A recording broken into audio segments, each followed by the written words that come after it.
Welcome to our comprehensive guide on salary taxation. In this video, we'll break down everything you need to know about how salaries are taxed, what counts as salary, and the deductions you can claim. Whether you're a government employee or working in the private sector, understanding these concepts is crucial for managing your finances and reducing your tax burden. We'll also cover practical examples and common scenarios to help you apply these rules to your own situation.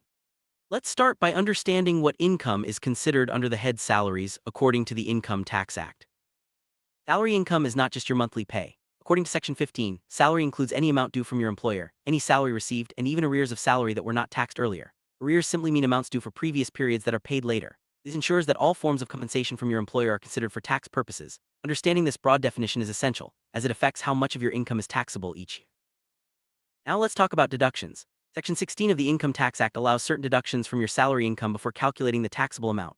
These include a standard deduction, entertainment allowance for government employees, and professional tax paid. Each deduction has specific rules and limits, so it's important to know which ones apply to you. These deductions can significantly reduce your taxable income, so let's look at each in detail.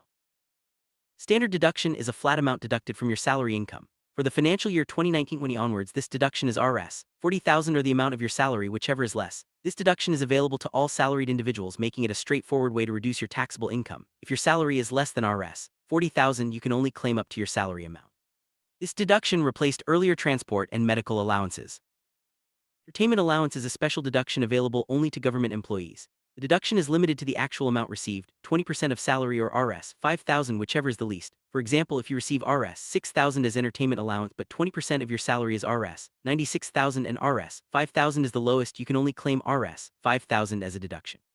Non-government employees are not eligible for this deduction. Professional tax, also known as employment tax, is another deduction allowed under Section 16. Any sum paid as professional tax is fully deductible from your salary income. This tax is levied by state governments and the amount may vary from state to state. Remember, only the amount actually paid during the year can be claimed as a deduction. This deduction is available to all salaried individuals, regardless of whether they work in the government or private sector.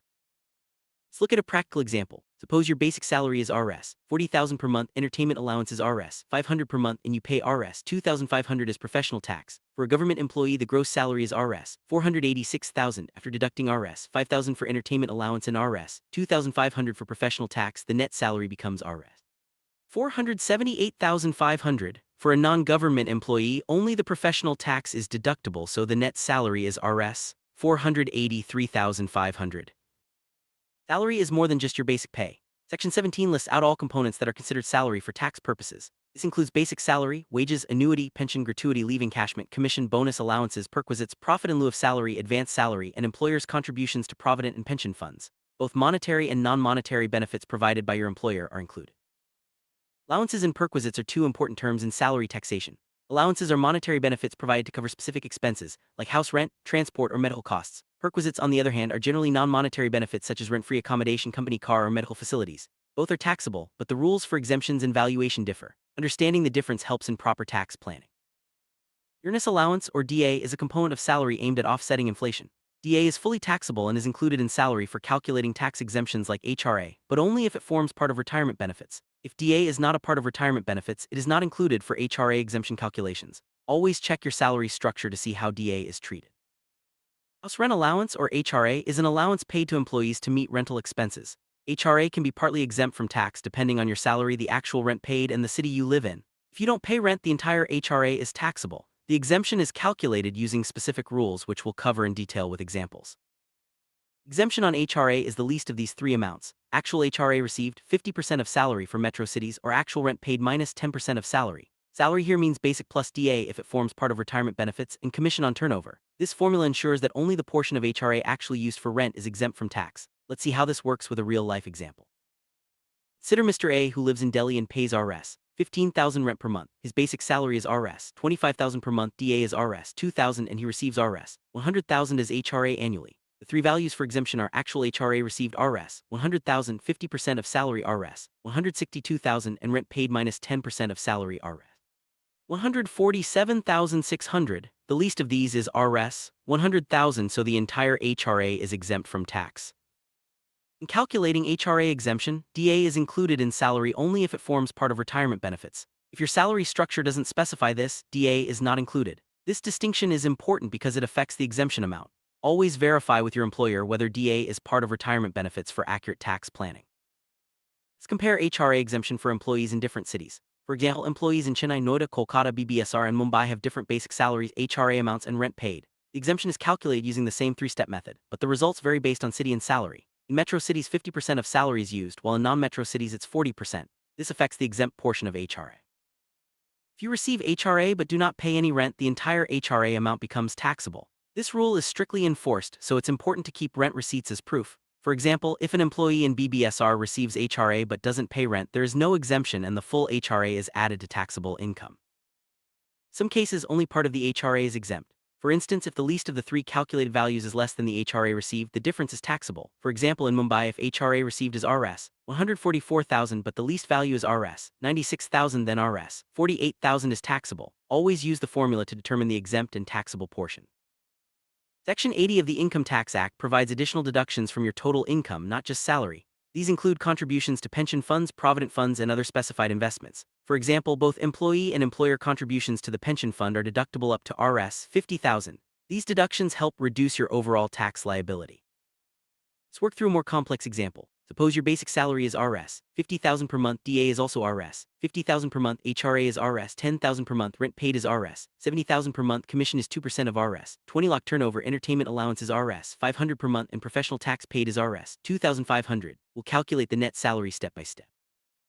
First, add up all components: basic salary Rs. 600,000, DA Rs. 600,000, and commission 2% of Rs. 20 lakh equals Rs. 40,000. The total salary for calculation is Rs. 1,240,000. HRA and other allowances are considered separately for exemption calculation.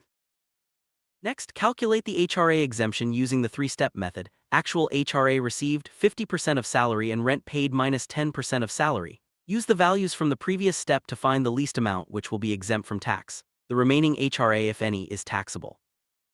For government employees, calculate the entertainment allowance deduction. Take the actual amount received, 20% of salary, and Rs. 5,000. The lowest of these is allowed as a deduction. For non-government employees, this deduction is not available. Deduct the professional tax paid from your salary. In this example, Rs. 2,500 is fully deductible. This deduction is available to all salaried individuals regardless of their employment sector. After applying all deductions, HRA exemption, entertainment allowance if applicable, and professional tax, you arrive at your net taxable salary. This is the amount on which your income tax will be calculated. Keeping track of each component ensures you don't miss out on any deductions. Perquisites or perks are benefits provided by your employer in addition to your salary. These can be monetary or non-monetary. Common examples include rent-free accommodation, company car, or concessional loans. Perquisites are taxable, but the valuation and exemptions depend on the type of perk and your employment status. Perquisites include a wide range of benefits. These can be rent-free accommodation, concessional rent, free or subsidized services, employer-paid obligations, insurance premiums, equity shares at concessional rates, and contributions to superannuation funds exceeding Rs. 100,000. Each type has its own tax treatment, so it's important to know how they affect your taxable income. If your employer provides you with rent-free accommodation, the value of this benefit is considered a perquisite and is taxable. The valuation depends on whether you work for the government or private sector and the city you live in. Always check the rules for accurate tax calculation. If you pay a concessional rent for employer-provided accommodation, the taxable perquisite is the difference between the value of the accommodation and the amount you pay. This ensures that the benefit you receive is properly taxed, even if you contribute a small amount towards rent. If your employer pays any of your personal obligations, such as utility bills or loan repayments, the value of these payments is treated as a perquisite and is taxable. The only exception is when the payment is for official purposes. Always distinguish between personal and official expenses for tax purposes. If your employer pays the premium for your life insurance policy, it is considered a perquisite and is taxable provided you are the beneficiary. However, you can claim a deduction for the premium paid under Section 80C, which helps reduce your taxable income. If your employer gives you equity shares either free or at a concessional rate, the value of these shares is considered a perquisite and is taxable. The taxable value is the difference between the market price and the price you pay, if any. This rule ensures that all forms of compensation are taxed fairly. Employer contributions to a superannuation fund are tax-free up to Rs. 100,000 per year. Any amount above this limit is treated as a taxable perquisite. This rule encourages retirement savings while ensuring high-value benefits are taxed. Other fringe benefits, such as free meals, club memberships, or gifts, are also considered perquisites. However, mobile phones, laptops, and desktops provided for official use are not taxable. Always check the latest rules for fringe benefit taxation. Allowances like house rent allowance, transport allowance, medical allowance, and servant allowance are monetary benefits. Each has its own rules for exemption and taxation. For example, HRA can be partly exempt while DA is fully taxable. Always review your salary slip to identify all allowances and their tax treatment. Perquisites are generally non-monetary benefits, and their taxability depends on the type of perk and your employment status. Some perquisites are fully taxable while others may be exempt or partially exempt. For example, rent-free accommodation is taxable, but mobile phones for official use are not. Always consult the latest tax rules for accurate information. Understanding your salary structure is key to effective tax planning. Identify all components: basic salary, allowances, perquisites, and deductions. This helps you maximize exemptions and minimize your tax liability. Review your salary slip and consult with your HR or tax advisor for personalized advice. To claim deductions and exemptions, you must maintain proper documentation. Keep rent receipts, proof of professional tax payment, and investment certificates. These documents are essential in case of a tax audit and ensure you can claim all eligible benefits without hassle. Many taxpayers miss out on deductions or claim incorrect exemptions due to lack of awareness. Common mistakes include not including DA in HRA calculations when required, missing professional tax deduction, or failing to report perquisites. Stay updated with tax rules and double-check your calculations to avoid penalties. Plan your taxes at the start of the financial year. Choose investments wisely to maximize Section 80 deductions, keep track of all salary components, and maintain proper documentation. Consult a tax professional if you have complex salary structures or multiple sources of income. Let's recap the key points. Salary includes various components, both monetary and non-monetary. Deductions under Section 16 and Section 80 help reduce your taxable income. HRA exemption depends on salary, rent paid, and city. Perquisites are taxable based on their nature. Proper documentation and awareness of rules are essential for accurate tax filing. Here are some common questions. Is DA always included in HRA calculation? Only if it forms part of retirement benefits. Can non-government employees claim entertainment allowance deduction? No, only government employees can. What if I don't pay rent but receive HRA? The entire HRA is taxable. Always check the latest tax rules for updates. Tax laws change frequently. Stay updated by checking official government notifications, consulting your HR department, or seeking advice from tax professionals. Being informed ensures you make the most of available deductions and exemptions. Understanding how your salary is taxed empowers you to make better financial decisions. It helps you plan for the future, avoid unnecessary tax payments, and ensure compliance with the law. Take charge of your finances by staying informed about salary taxation. Salary taxation can seem complex, but with the right knowledge and planning, you can navigate it with confidence. Review your salary structure, claim all eligible deductions, and keep your documents organized. Remember, every rupee saved in tax is a rupee earned. Stay proactive and make the most of your salary.